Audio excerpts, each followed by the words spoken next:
Greetings, everyone. This is Payman Lorenzo, your host of the Leaders Without podcast. Today, for episode 141, I have another wonderful guest, my good friend Joseph from beautiful Dublin, Ireland. And we had a wonderful conversation about a week ago. We're connected through Trish, wonderful friends we have. And wow, I really like what Joseph is doing. He's doing a lot of good things. A little bit about him. He's a founder of a company called Clearsight Communications. We're gonna talk about that. Um, he's been um, he's been working and learning the ancient Chinese art of reading faces and teaching that since 1985. He initially learned Chinese medicine, was able to read people's facial expression when he was a kid. And to summarize his tagline, wonderful tagline that I can really resonate with is helping people create exceptional relationships in all areas of their lives. So yeah, that's gonna be a good one. Lots to talk about. So without any further ado, Joseph, welcome to the show, my friend. And it's delight. It's an absolute delight to be here. Thank you so much for having me. Pleasure's all mine. So as I told you last time, I don't know if you recall, the type of conversation I like to have on my podcast is I like to have a look under the hood, so to speak, to see what's in your heart, to have a heart-to-heart conversation. Hence the name Leaders with a Heart, because it doesn't matter what type of business you're in. We're all in the same business, which is running people's business. And whenever you're looking, we are looking for, say, a professional. Sure, all of them are going to be, qualified with all the credentials, but the one you're going to select is going to be the one you can connect the most as a person, as human being. Because if you cannot connect with a person as human being, their credentials don't matter. So, are you ready for that? Oh, absolutely. Go for it. All right. So, for people who don't know you, we're going to talk about your business in a moment. But for people who don't know Mhm. you, who's Joseph as a person, as a human being? Okay. I'm an Irish guy who is currently living in Ireland, but I've lived in several other countries and will certainly live in more in the future. Mm, I am somebody who is always learning to unlearn. And what I mean by that is to unlearn, to release the conditioning that so many of us were born with, which has inhibited us from being who we really came here to be. Like the name of this podcast is Leaders with a Heart. And it took me a good portion of my life. I've been around for quite a while. It took me a long period of my life to realize and to open to the fact that really my heart needed to express itself because I was carrying a lot of pain and a lot of misunderstanding, I guess, about how life was and confusion, etc., etc. So I've been gradually unlearning and unlearning as a means of learning to unfold and to open to come from the heart, to connect with heart, to connect with to connect from. I talk about magnificence. I say that each of us has magnificence within us. Each of us has a gem, a diamond within us, but so often it's covered. It's covered with conditioning, dross, mud, whatever you want to call it. And it took me a long time to really be willing to acknowledge my own. And the more I've become willing to acknowledge that, the more it has enabled me to see it in others and to see how I can use my abilities, my gifts, my talents, my understanding to help others release that, recognize and release that within themselves. And particularly now, as we've gone through these very strange last couple of years on the planet, I'm seeing so many people have begun to recognize the need for it, but also so many people have been very heavily impacted and almost beaten down. Well, in many cases, people have been beaten down, but so there's such a crying need now for any of us who can, in whatever way we can, to help people recognize the light within and to let it shine, to help polish the lamp in whatever way, so that we create something new and altogether better. Because we were living in a very dysfunctional world before the last couple of years anyway, and we have been kind of heading in the wrong direction in many ways. So to find that, I call it, for me, it's the joy within, to find the joy within that demands to be expressed, and not just in words, but in how I am, how I connect with people. Because one of the other things I have learned, I knew it a long time ago, but it's becoming more and more clear, is that we mirror to each other. So if I'm mirroring joy to somebody and not covering up anything, not pretending to be anything, it has to trigger something in them unless they're particularly disturbed. But once they're reasonably open, and once they're reasonably, even to a small degree, conscious of it within themselves, it helps. It helps the flower to bloom. I know I'm using all sorts of metaphors here, but Oh, beautiful. um, Yeah. it's just, yeah, it's just the passion of it, really. That's awesome. We're gonna unpack all of that in a moment, but let me now ask you a series of rapid fire questions to further get to know you as a person. So tell us, Joseph, as a person, what makes you happy? Oh wow. Oh gosh, there's so many things. My partner, my children. My children are adult now, and I don't get to see them that often, but when I do, that's a real blessing. Mhm. Um, One of my absolute favorite things is young children laughing.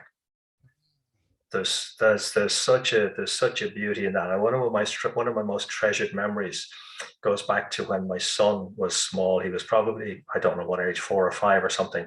And I was working in the house. I was working as a therapist at the time, and I was working in a room upstairs in the house.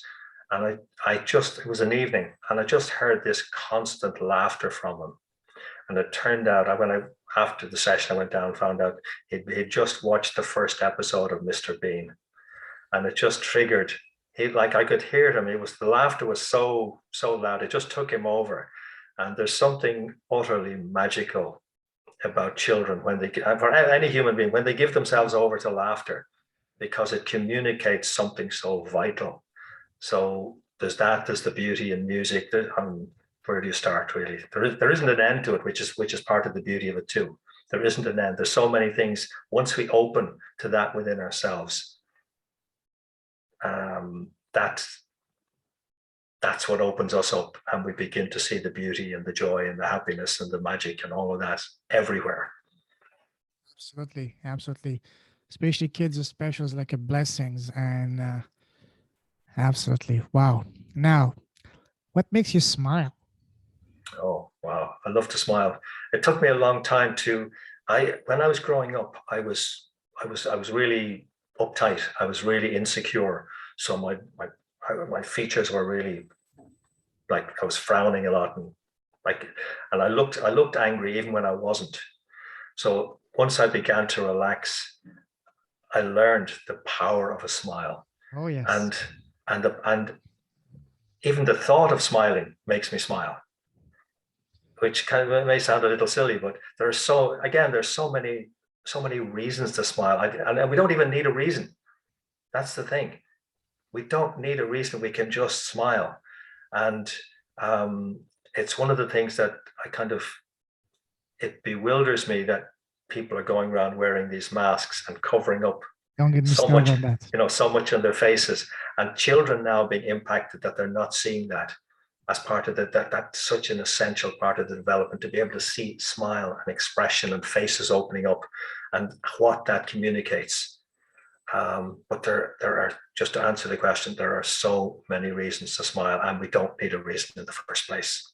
Absolutely. And for me, smiling is one of the most powerful medicines out there.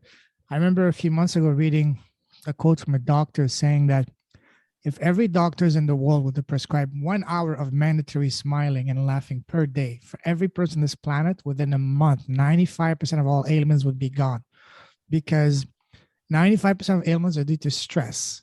So Yeah. when you smile and laugh, you make your body a toxic environment for stress. Mm-hmm. And by doing that little thing that is free that we can all do, just this, extending your Yeah. cheeks, smiling. Not only you look much better, much more approachable, much more friendly, much more attractive, sexy, whatever you call it, but it's an amazing feeling. So, and even for me, you mentioned Mr. Bean. For me, I love watching, comedy, especially cartoons. Even at my Mm-hmm. age, I don't care because I love laughing. I Yeah. love laughing and Yeah. smiling. It's one of the best states to be in, because when you're laughing, you feel inspirational, you feel energetic, you feel motivated, you feel good, and it generates, not a vicious circle, but a beautiful circle, Absolutely. a chain Yeah. reaction that puts you in the best mood. So Yeah, if there's one advice I can give you to everyone, and if I were someday, if any position of power, especially politician, my first rule would be I would make it mandatory for people to smile at all times. Yeah.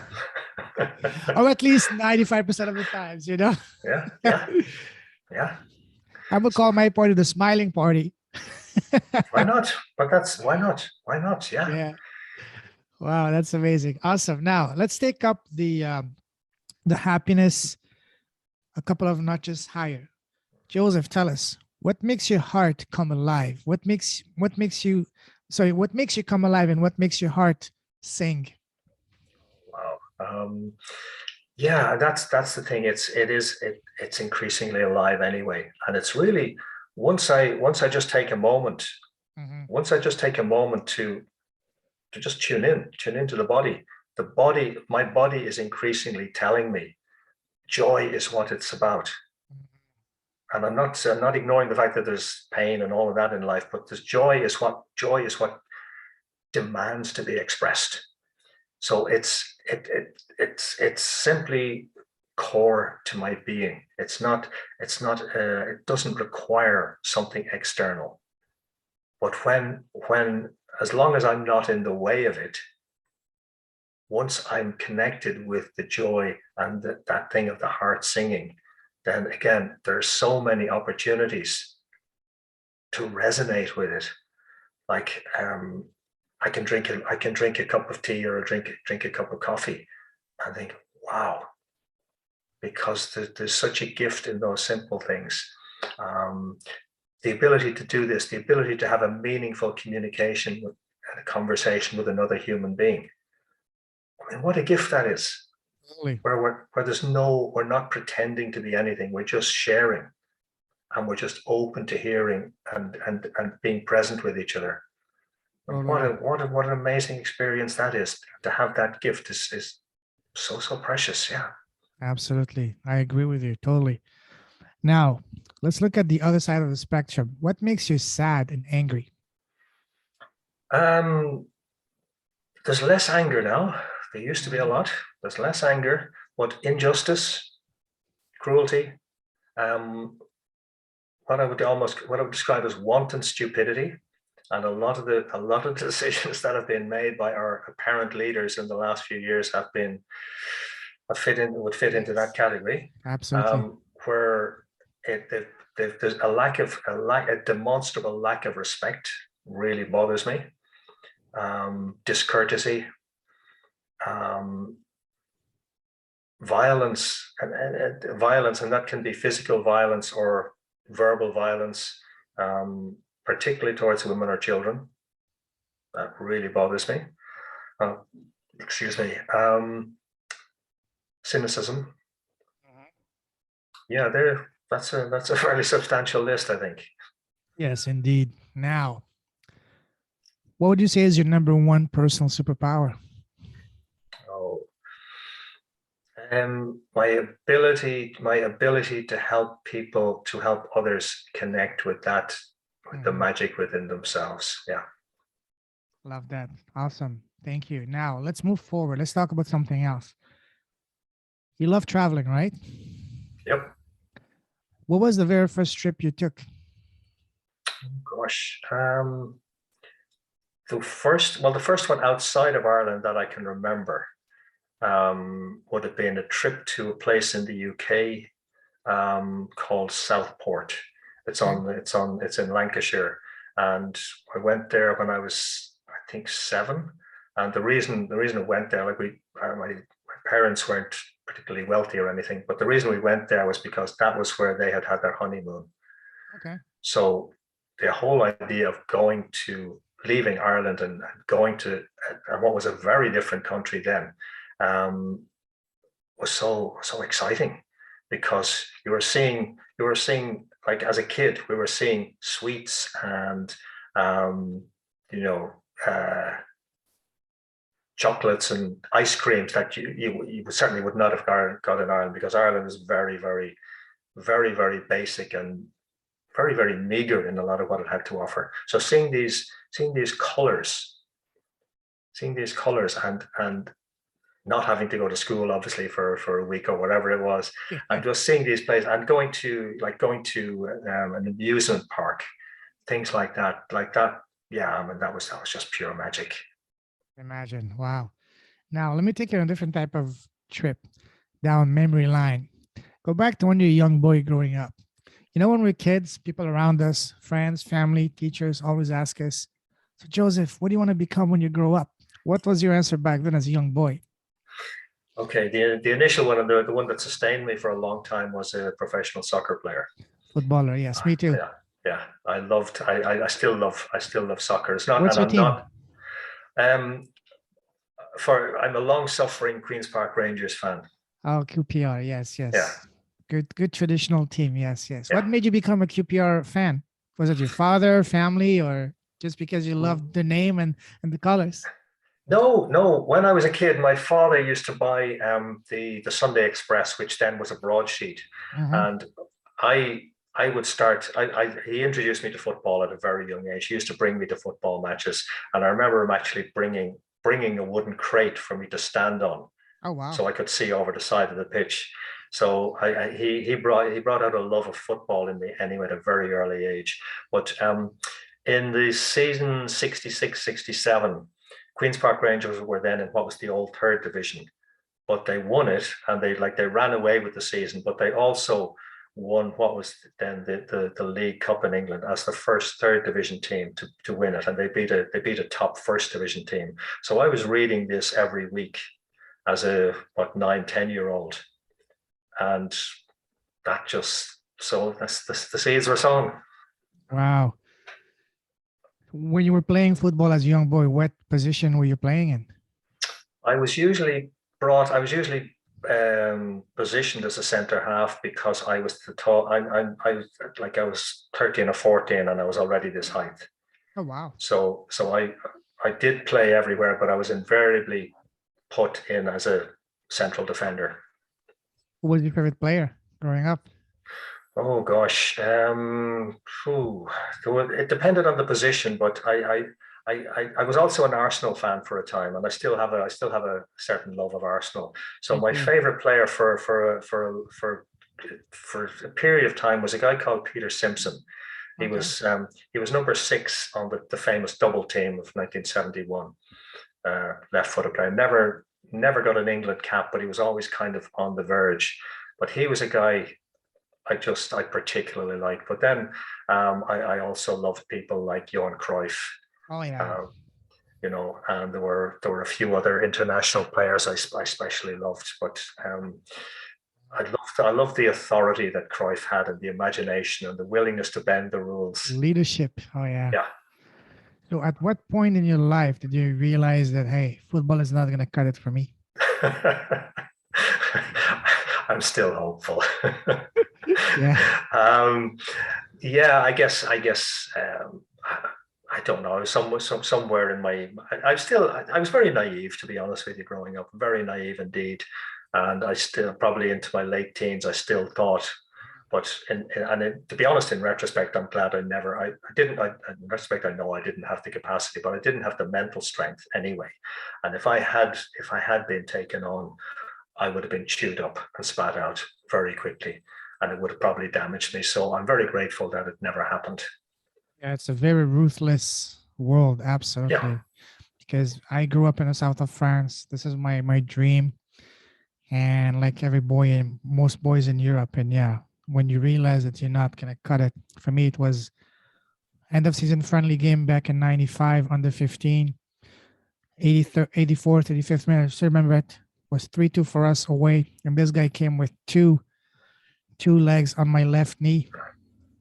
Season over for 6 months. I couldn't even walk. I was depressed. I lost. I didn't want to even be be alive because I was just applying to one of those academies at the time, the local team. But yeah, well, but anyways, that's a different story. Now let's switch gears. What was your relationship growing up with school? Did you love it? Did you hate it? Um, it was an interesting relationship. Yeah. I was academically pretty bright, Mhm. but I had no great interest. So I would do very well.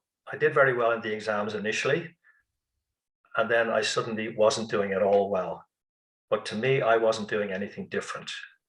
And certainly in what we call secondary school here, what tended to happen was when we would go back to school in September after the summer holidays, one or other of the senior teachers would pull me aside and tell me that there had been a meeting to decide whether to allow me back into the school or not because I wasn't pulling my weight or because they thought I had an attitude. No, I was not a troublemaker.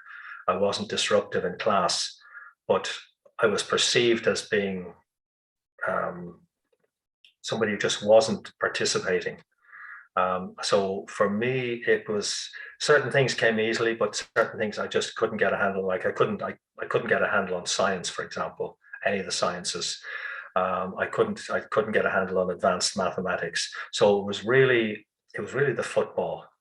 Like we played. We've one of our traditional games is Gaelic football, where you can use your hands as well as your feet. And I played that. So because I was pretty good at it, I was usually on or about a school team. So that was one of the things that sustained me, as well as then knowing that I was part of a soccer club outside of school. You grew up in, I mean, you being Irish, same thing for me. I grew up in the south of France. South of France, football is not number one sport. It's called rugby country. Mhm. So did you get involved into rugby at any time? Because I know rugby is pretty big in Ireland. Yeah, no, there were certain rugby schools, Mhm. and unless you came from a rugby family or you went to one of the rugby schools, no. And rugby back then was like, when I was growing up, rugby was an amateur sport. It was very much a minority sport. So soccer and Gaelic football were way more popular. Growing up in the south of France, southwest, one thing that we all loved, even the football guys, we all wanted to become friends with the rugby guys because we knew the rugby guys at the best, as we say in French, third halftime, which is the after party. After parties, after the games, we did whatever we could to get into those after parties. Was it the same in Ireland? Oh yes, absolutely, yes. And that was one of the things I did love about sport is that no matter how aggressive it became on the field, once it was over, you would often go celebrating together. Yeah, Yeah, have a pint yeah, and then before you know it, it becomes like a few pints and yeah, yeah. Wow. All right. So you mentioned that you were good in school. What would you say was your favorite subject in school? English. English. Mm-hmm. Okay. Yeah, I loved English. And I had a teacher for the first 3 years of secondary school who Mhm. really brought out a love of English in me. He really, he really inspired the class. We were actually we were the first class for him to teach as a secondary school teacher. And I think he probably, in retrospect, he probably operated a bit outside the rules, but certainly for me, he inspired a love of English and appreciation. Like I was a voracious reader, but he inspired a love of writing English. So I loved to write. I loved writing essays. He had us writing limericks at one stage. Mm. So he was a huge catalyst in my life. So English was the subject I loved most. Awesome. And what would you say was the one subject you could not stand at all? Oh, well, Irish was compulsory, and Irish is a beautiful language, but there was still corporal punishment in the schools when I was growing up. So one of I think it was our first year in secondary school, the form teacher, he taught us, he was deputy principal, and he taught us Irish. And I remember one day, one of the guys in the class asked, "Why do we have to learn Irish poetry?" So he brought the guy to the front of the class, gave him chalk and write on the blackboard, said, "Write the first verse of this particular poem." And after 2 lines, the guy got stuck. And I can't remember whether he said in English or Irish that he couldn't remember. And the teacher just whacked him across the face and said, "That's why." So if you've any love of a subject, it kind of Sure. just blows it away. Yeah. After that, I'm sure nobody even dared going at the front of the class, I guess. Wow. Now, let's move forward. What would you say was your very first job? Well, the first job was my father was a foreman in a car assembly plant. So he got me a job for the summer when I was 16. I had worked as a lounge boy before that, but that was the first proper job where I was working alongside men. And I, I initially, the first day I walked in, I thought I had arrived in hell because the noise was astounding. Yeah. And then you're seeing all these sparks from welding, and the dirt from oil and stuff on the ground. But after a couple of days, it was like, what noise? I just adjusted, and then I found I just got on really well with the guys, and I was willing to work. So when the older guys see you're willing to work, they're happy to have you on board. You remember what was your pay at the very first job? Gosh, I think it was probably about £8 at the time, something like that. But That's that pretty for me, good. as a teenager in 1973, that was good, and that meant, like, for me, that meant I could go to the city centre at the weekend and start buying LPs, which is what I love to do. Wow, £8 an hour. That's pretty good. I remember No, my not an first. hour, not an hour. No, no, for a week. Oh, Oh no, what? no, no. We're Holy. talking. Oh, like, no, we're Okay. talking something like. We're talking So back then, was 1973. that good money or was that That was low? that was good money for a teenager. Yeah, Oh yeah, yeah. wow. I remember my first job was delivering pizza flyers. So this pizza guy that we know through family, he would just drive us in residential areas. He would give us a bunch of flyers, just put it inside. I mean, every house. Oh yeah. He would pay us like $5 an hour, $5 Canadian, which is $4 US. And of course, he would give us for lunch free pizza. But I only lasted 2 days. I couldn't take it. Maybe because it was Yeah. winter and cold, but Hmm. that's fun. That was not fun. So now, moving forward, from the time you left school, college to now, how would you describe your path? Would you say it was pretty much straight sailing, smooth forward? You got on one lane, you were just stuck to it all throughout, or was that like turns and twists, like a roller coaster? Oh, definitely turns and twists. There was definitely no master plan. Like, I didn't go to college from secondary school. My what we call the final exam in secondary school is called the leaving cert here, and my leaving cert results were appalling. I just was disconnected from school and from study and all of that. So I was just hanging around for a period of time. Then a friend of mine got me a job in what was then a record and tape distribution company.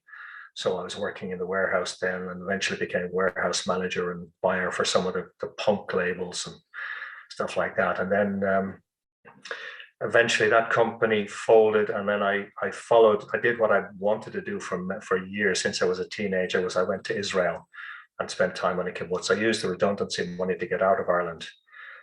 Went to Israel, spent time on a kibbutz, and then found my way to London, where Was that I part of, sorry, was that part of one of those programs that have like the birthright trip? no, no, no, Okay. no. Friends of mine who are a couple of them were older than me. I'd been to Israel, spent time on one or other kibbutz there, and they told me about this organization called Project 67, which is obviously named after the 1967 war. And I contacted them and found out what was the procedure to go to Israel.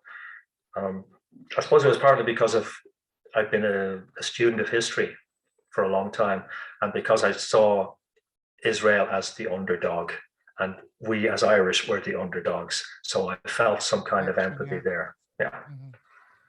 Okay.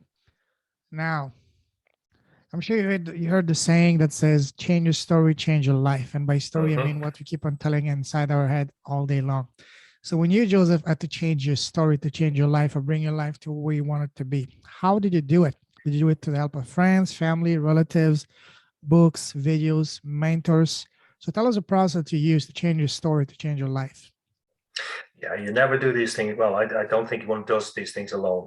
Mm-hmm. There's always somebody else involved. Mm-hmm. So I guess it really started with studying in London. And I left Israel, moved to London, and um, one can talk about coincidence or synchronicity.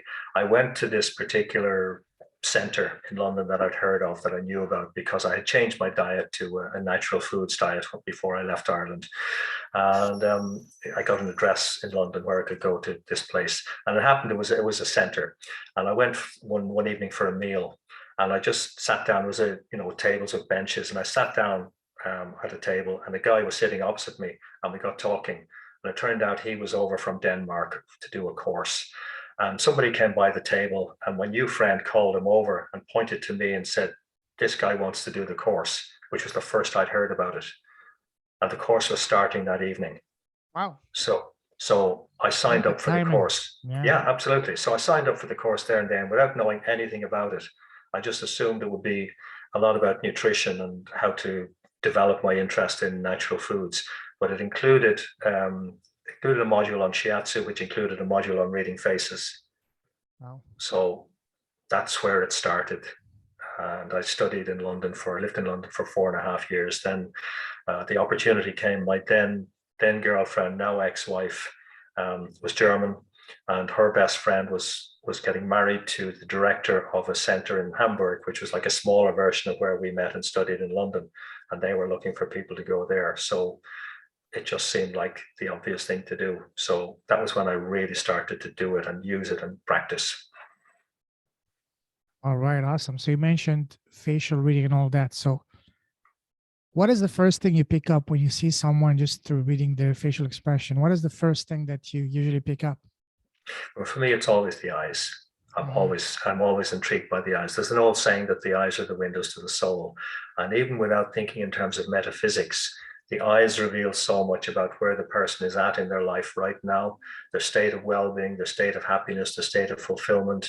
But when I get to look at the eyes more closely, it's like the layers of the onion. The eyes tell me so much about their emotional history and how they've, not so much what has happened to them in their life, but their responses to life at different stages, which will then show up in other areas of the face, because the face is also like a life map.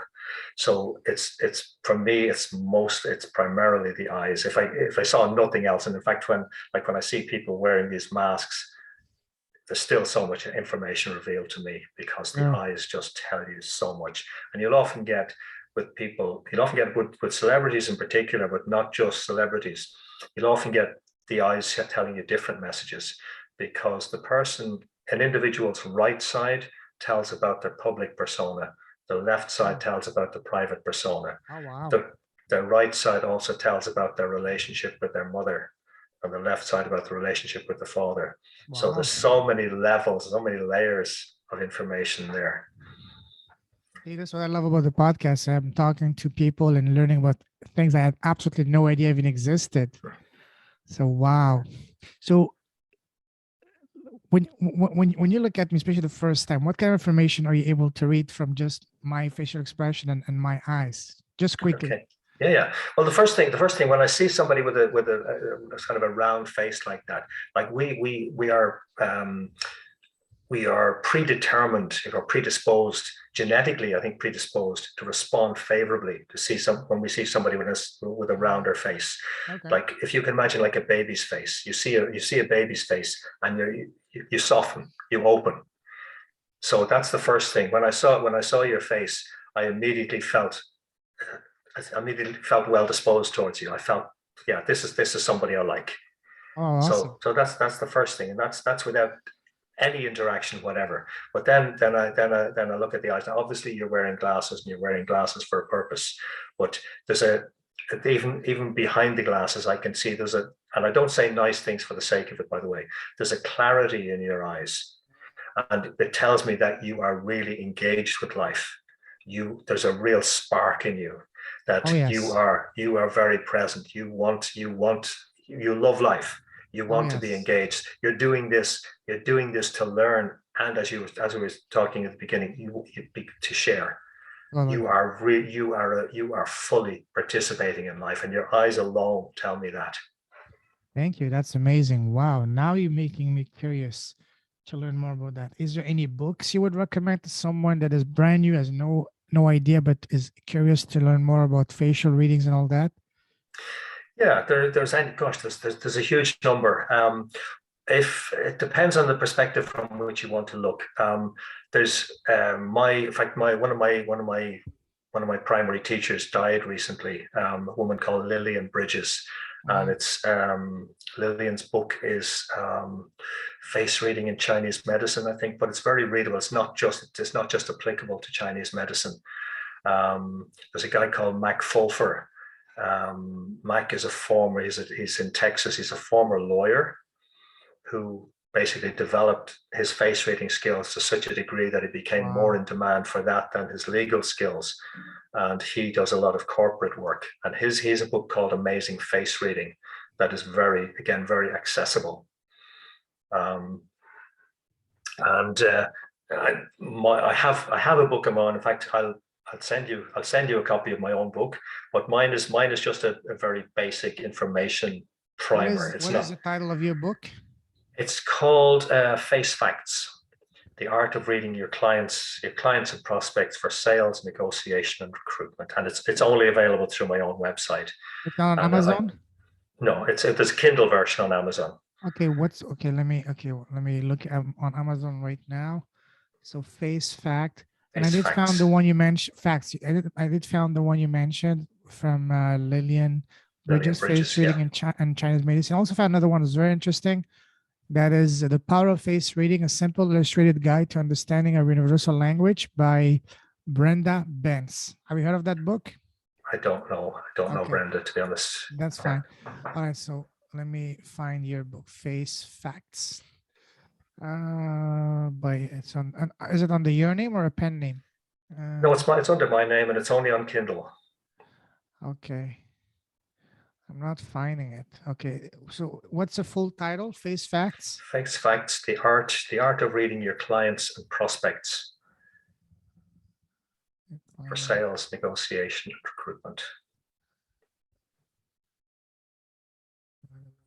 I'm not finding it on at least Amazon.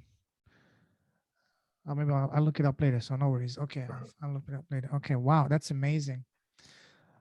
Okay. That's a perfect segue because let's talk now about your business, what you're doing now. So tell us about the beautiful impact you're having now. What kind of gifts you're sharing with the world and all the good stuff good seeds you're planting out there. Yeah, one of the benefits of lockdown has been the opportunity to study, to look within, but also to study, because there's always so much more to learn. And Yes.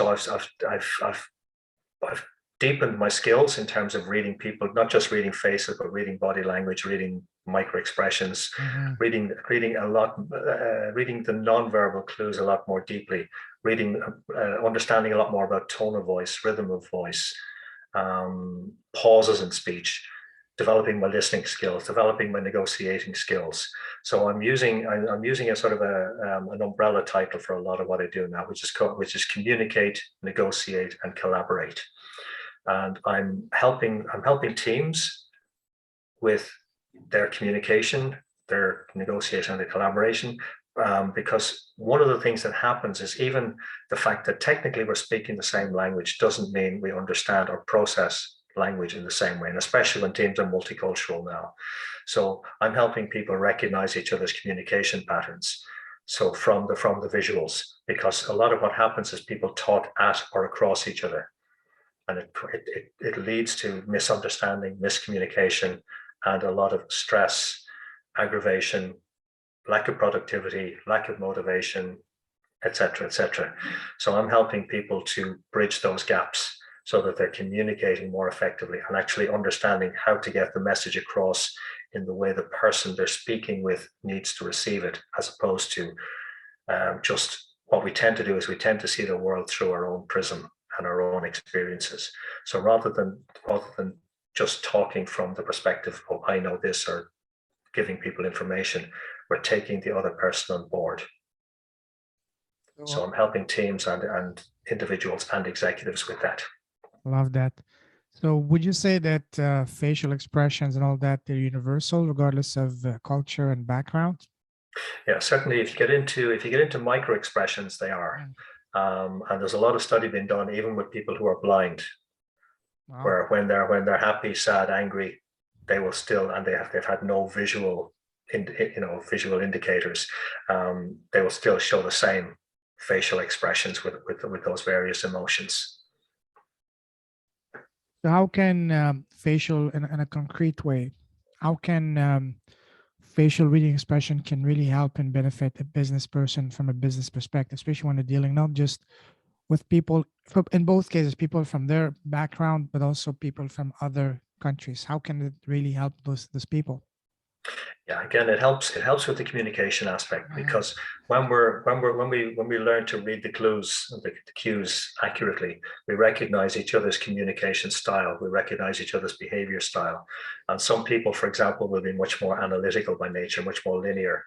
So just a glance will tell you that. So rather than trying to be very friendly and chatty and you know and talk about sport and whatever it is, you recognize, oh, this person just wants to get down to business. Whereas other people, you need to build a relationship with them very quickly. So little things like that will tell you how to present yourself, how to open the conversation. They'll tell you whether, like, again, reading the signs accurately will tell you the people who need the information quickly, the people who need a lot of detail, the people who need it in bullet points. All of those things are very evident in facial features. And if we get them wrong, quite often the door closes in terms of people being willing to communicate and engage with us. And a lot of even high level negotiation fails because people don't know how to read the signs accurately. And it's not in the quality of the service or the quality of the product or the proposal. It's in that interpersonal communication not happening in the way it should. This makes sense. What would you say is your ideal client? Okay, I have three criteria particularly. I don't initially think in terms of an area of business or a budget. They have to have three qualities. They have to be curious, they have to be open-minded, and they have to have a sense of humor. Love that. Once they have those, then we can have another conversation. But if they don't have those as essential qualities, there's no point in us working together. It's So very difficult. being curious, open mind, and sense of humor. Why did you Yeah, choose those three? because they're vital to me. Okay, yeah, They're makes sense. so vital to me. Mhm, Once I have those, um, once I meet that in somebody else, mhm. then it fires up the creative fire is lit. So then we can expand it, because so many people, even in business, even in established businesses, are still operating from the model of this is how we do it. This is the way we've always done it. This is the way we're going to do it, and we're not open to change. But when people are open to exploring, at the very least, exploring things from a different perspective and a different angle, it opens up other possibilities for them. And that's when it lights their fire and they begin to see, wow, oh, I didn't think of it that way. I didn't see that possibility before. And one of I think my strengths is in asking people the right question at the right time to spark that. Love that. Wow.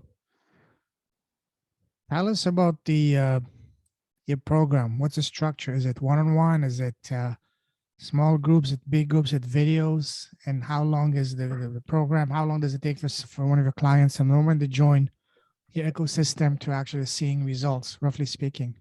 Okay. Yeah, I do work with individuals, and I do work with, I prefer to have a relatively small group, Hmm. sort of 10, 12 at a time, because it's easier to engage with that number of people.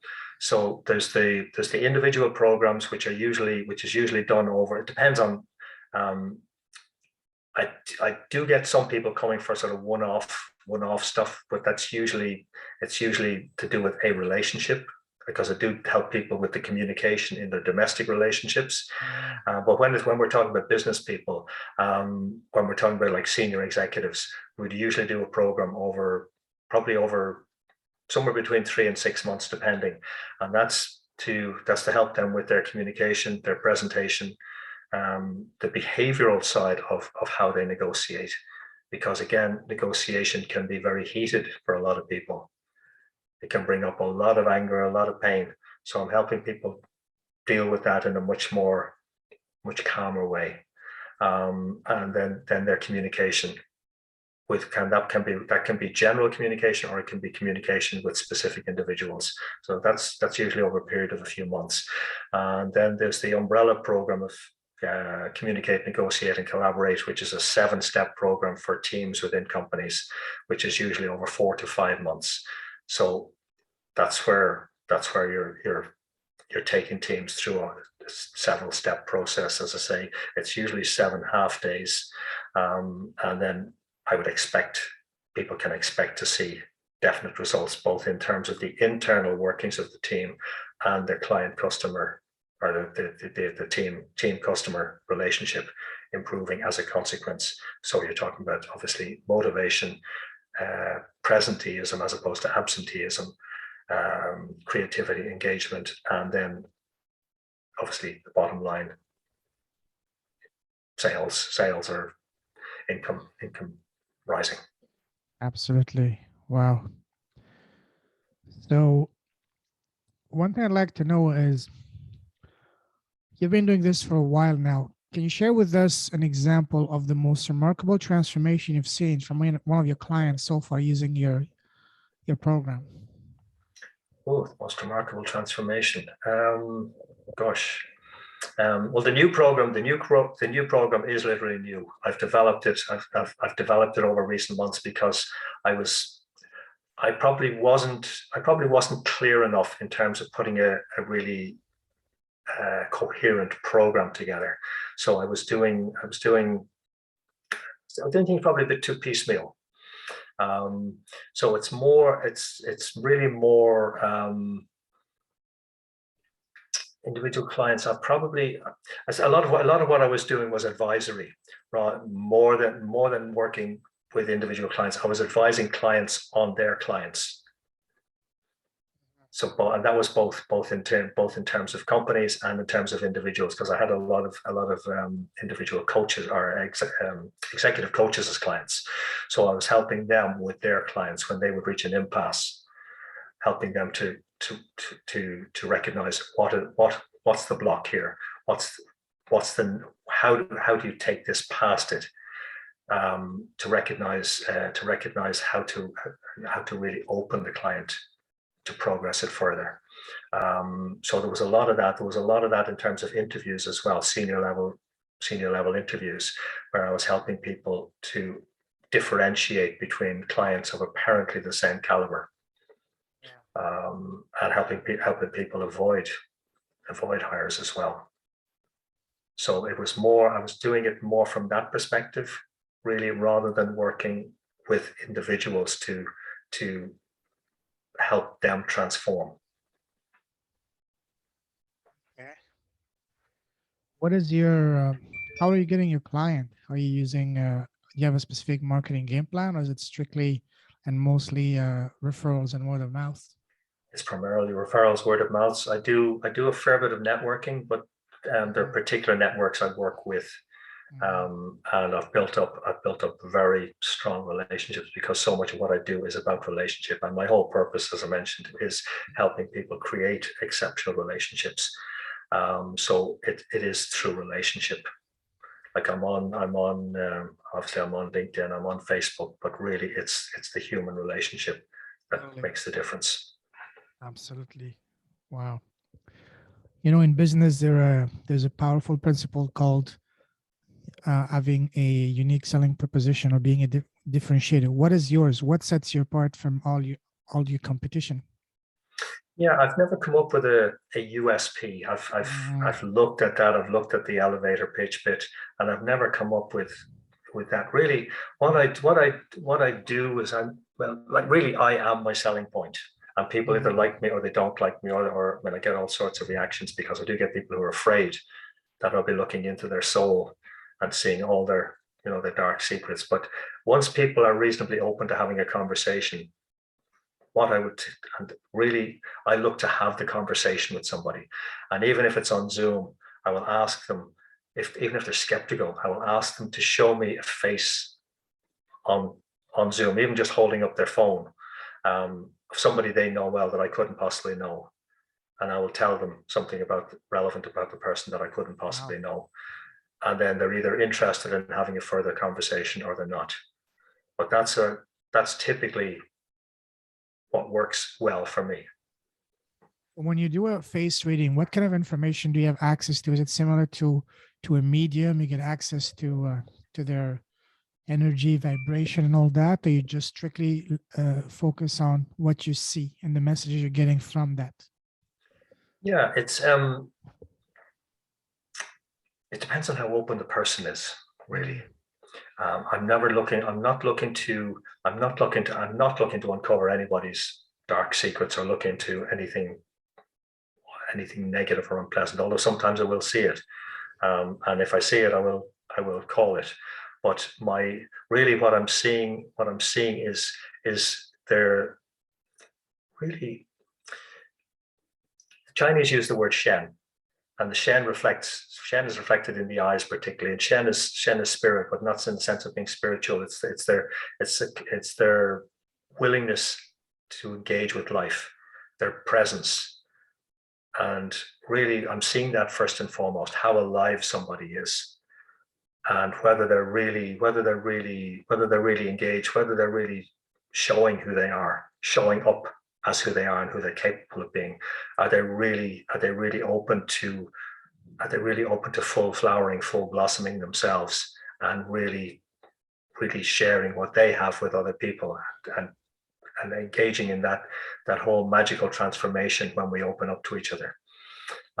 So I can do it in a very sort of clinical, prosaic way where I can talk about, communication details, but really it's when people are willing to engage and be fully present and to open up to something more, to something beyond how they've experienced themselves and how they've experienced life, then I can really tune into that and really engage with it and help them see it and bring it through much more fully. It's probably a roundabout answer, but Yes, yes. So are you able to just, if you were to just look at a picture of someone, you would be able to find something about them, or is it better to do it actually in person? it's always better in person. But Sure. I do work with photos. Um, uh, like with the executive coaches I mentioned, for example, typically what I would do with them was I would have them send me a photo of a client where they had an impasse, and the stipulation is that I get no information whatever other than the photo, good facial photo where I can see the facial features clearly, and then I will work with that. And it doesn't matter if it's black and white or color, but once I can see the facial features clearly, there's so much information there. Wow, that's fascinating. So when did you notice that this was a gift that you had? Um, as a small child, I can remember sitting on the floor in my parents' home and knowing that I knew a lot about the adults, and I don't mean intimate detail. I just knew a lot about who their personality were, and who wasn't really showing up, who was fronting, who was creating a front or presenting a front, but no, you knew there was something hidden. So I knew that as a small child, but I just assumed everybody was doing it. But it became, I guess, particularly when I lived in London, and I can actually remember visiting a psychic lady. She was about 60 years old at the time. She was a grandmother in a very what we would say posh house, and sat down on opposite sides of a coffee table. Some friends of mine had been to her who I knew were very credible, so that's why I went. I was curious, and she looked at me, and the first thing she said to me was, "You're a healer, and you've always been a healer, and you know that, don't you?" And the only answer I could give was yes.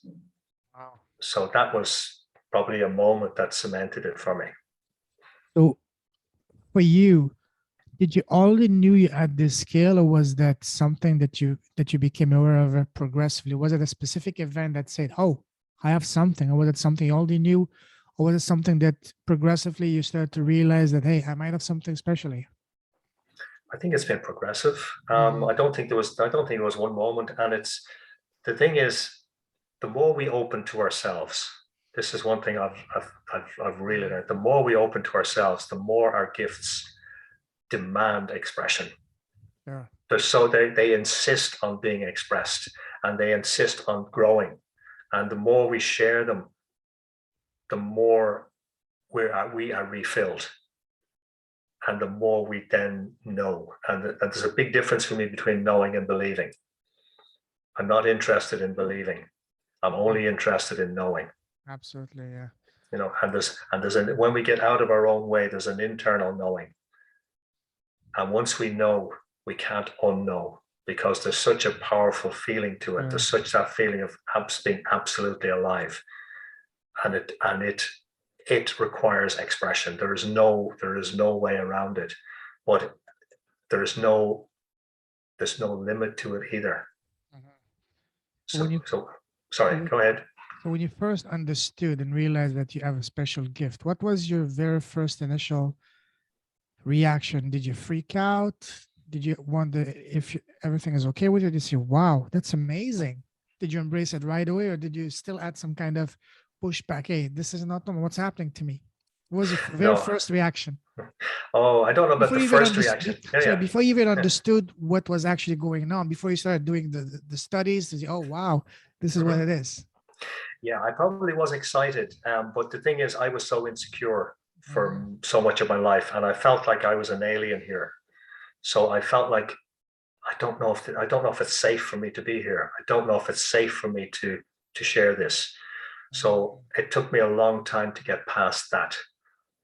But once I began to get past that and feel safety isn't an issue, I'm here, and I am actually supported in so many different ways, tangible and intangible. So once I got past that, then it became so much easier to not just accept it and express it and share it, but share the joy of others unfolding, because that's really what it's about. And when you had that realization, did you right away share it with friends and family, or just kept it for yourself? Oh, I made a mistake early on. I I was very naive again, and one of the first person on whom I saw a serious illness was my father. I saw a heart condition on him before it was diagnosed, Oh, and wow. I was foolish enough and You told immature him. enough to mention it, to say something, and not that long afterwards, the heart condition was diagnosed, but it also caused ripples in the family. And that for quite some time afterwards, when I would visit my parents, my mother would ask, "Oh, what do you see wrong with me?" And that's not something you want to experience. It's not something you want to inflict Yeah. on anybody. So, one thing I know I learned myself is the power of asking question, asking the right question versus the wrong question. For example, your mother, you mentioned, she was asking you, "What is wrong with me?" But did she ever at any time ask you, "What good can you tell me about me?" Wow. My mother is a very conservative Mm, Irish Catholic lady from a particular generation, sure. where where it's easier to accept the negatives than the positives. Sure. Wow. And then, so the first person, but did you share that gift with friends and family? Hey guys, I have this thing about me. What do I do with it? Did you share that with people around you? And if yes, what was their initial reaction? Well, I was in the community where Mm, we were all sharing this kind of stuff anyway. mm, So it wasn't that I saw myself as special as opposed to somebody else. It was just the excitement of learning these things and sharing the information. And it wasn't really until I went to Hamburg and started to practice by myself that I kind of, I won't say stood out, but that I was doing my own thing my way. Because we can train when we train in anything, there's the whole thing of passing exams and all of that. But then there's what we go and do afterwards. And we have to bring our own individuality to it. So it was when I was in Hamburg, then I started to bring my own individuality to it and um, bring in my own stuff. I was explaining it to people in terms of facial structures, but it wasn't necessarily what I was actually doing or seeing. okay. Now, is that something like, for example, facial reading, something that you're born with, or is it something that people can learn? Yeah, you certainly can learn it. I think one has to have an ability to tune in. One has to have certain. I think we can train a lot of the observational skills, but we can learn them on a, like, again, a clinical basis. But seeing the deeper stuff means we have to be tuned into ourselves. We have to be. There's no other way around that. So once we're comfortable within our own silence and allow the information to come to us, because the information presents itself rather than us, peering intently and seeing detail, but seeing detail and missing the picture. Then we can learn quite an amount, but we have to be open with, Of course. within ourselves first. So is that something to learn it? Is that being taught in universities and schools? Is something that you either undertake yourself or you go to specialists like you, for example, to learn it? So what's the situation for someone if they want to learn it? What are the options? Yeah, I've never taught a long, like a full study course as such. I've never really had the patience, quite frankly, to want to put a like a full length course together. But like my former teacher Lillian, she had the Lotus Institute. There's another woman, Patricia McCarthy. I can't remember the name of her school, but she works from the perspective of Chinese medicine. But she teaches. There's I think there's a woman called Rose Tree, and I think she teaches, but and hers is more, if you like, almost psycho-spiritual perspective. But certainly, if anybody is looking for a full scale training, if they want to contact me, I can search out the information to see who's reputable and direct them. And in your practice, do you do it by yourself, or you have a team of other professionals around you, or? No, it's just me. Awesome. Okay.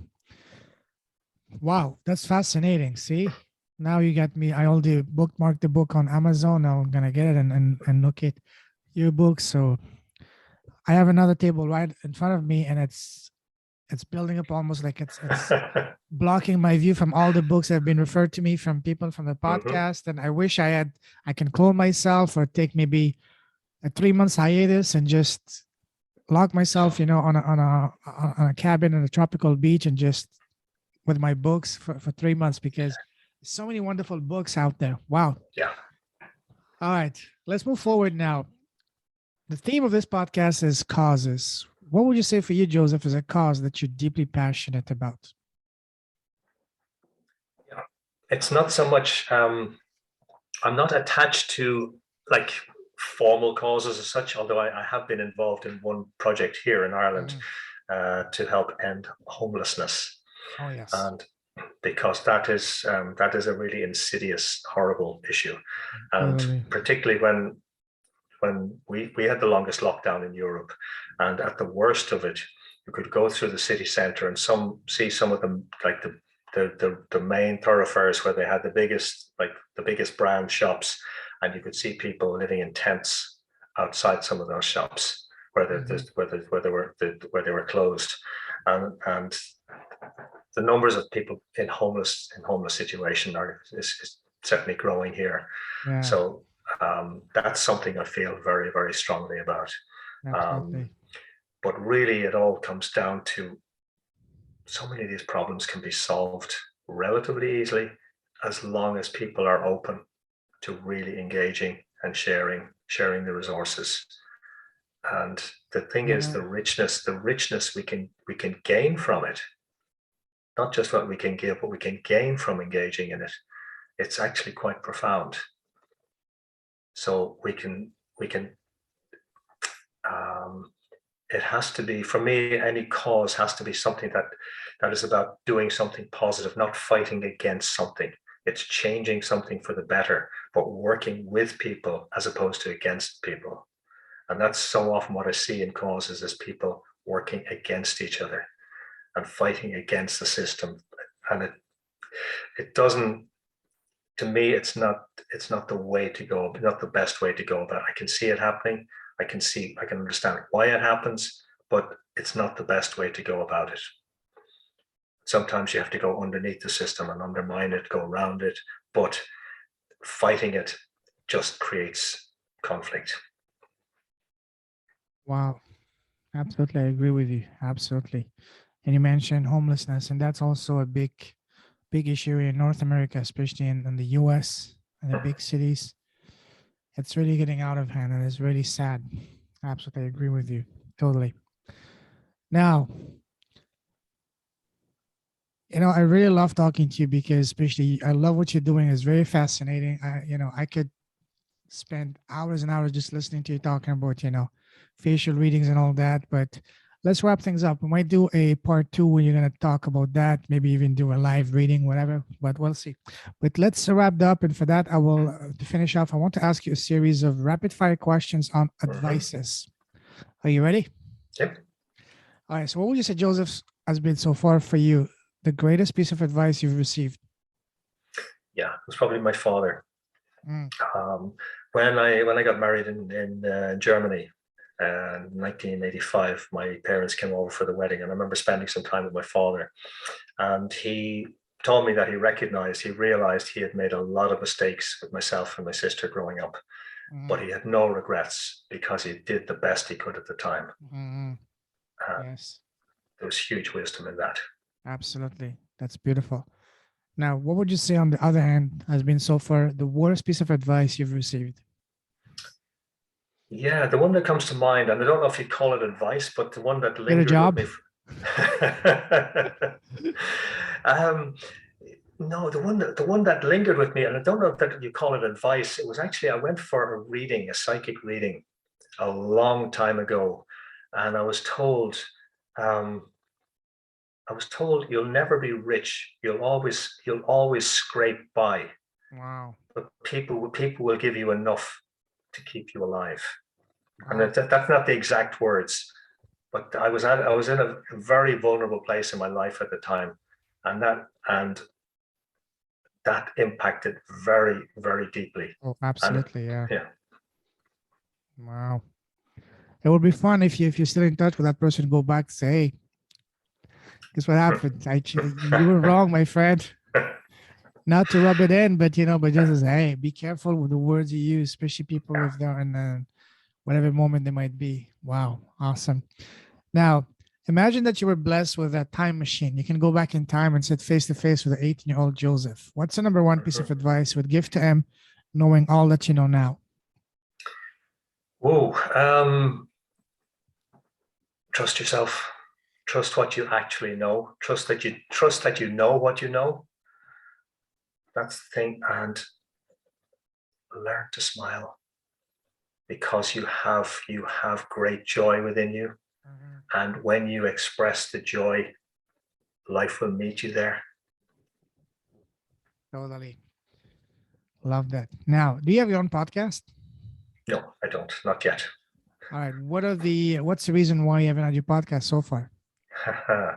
um, I suppose I've gone through a lot of life changes over the last number of years. I've moved a lot, Mhm. and it just wasn't anywhere on my priority list. Okay. And I always said I'm not a technophobe, but I was Mhm. never technically particularly capable.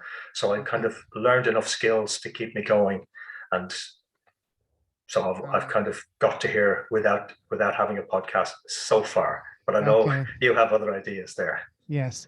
So it's interesting because when I ask people why they don't have the podcast, the two main reasons: I don't have the time and I'm not a tech guy or tech girl. Mhm. So you you just confirm that. So all right. So now imagine that today you have your podcast and today you're interviewing the most special person in the world, which is yourself. So you're interviewing yourself in your podcast today.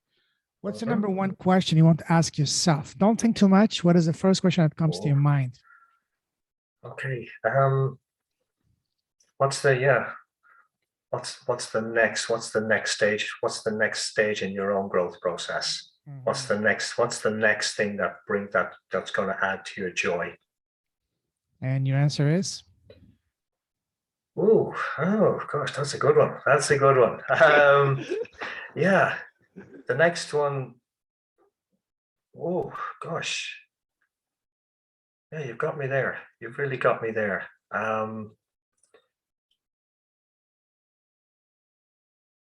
Well, I suppose the next thing is I've got to a 6-week mastermind coming up where I'm going to do something quite different. It starts next Tuesday. It is actually booked up now, but I've got it's allowing me to do something different and explore and be open and be vulnerable in ways I haven't been before. So that's the next stage, because I know that's going to feed me. That's going to open up new ideas, new possibilities for me, as well as a few new connections. But it's going to unlock Totally. channels of awareness for me that have been ripe. So maybe that's the answer right now. Yeah. Yeah, beautiful. And if I may make a suggestion, get your podcast, because with the experience you have, the message you have, the gift you have, especially as a face reading, that would be perfect for you to showcase, the people you've helped, and use the podcast not only as a lead generation, but also as a lead education to showcase your expertise. And that's going to allow you to elevate yourself from being just another whatever you're doing to the expert. And that's going to open up so many doors for you, give you visibility, find your voice, opportunities, paid speaking engagement, book, TV, radio station, you name it. So, but you know all of that. All right. Now, my favorite question to ask you, to ask every guest I get to my podcast: what's the smallest thing you've done that has had the greatest impact on both your life and business? And by small, I don't mean something small. I mean the one thing you've done. For me, it's been starting the podcast. What about you, Joseph? Probably writing the book, Mm-hmm. because that was a statement of confidence. Absolutely. I was going through a lot of life changes, and it enabled me to crystallize some of what I knew, a small amount of what I knew, and it enabled me to put it in a coherent form.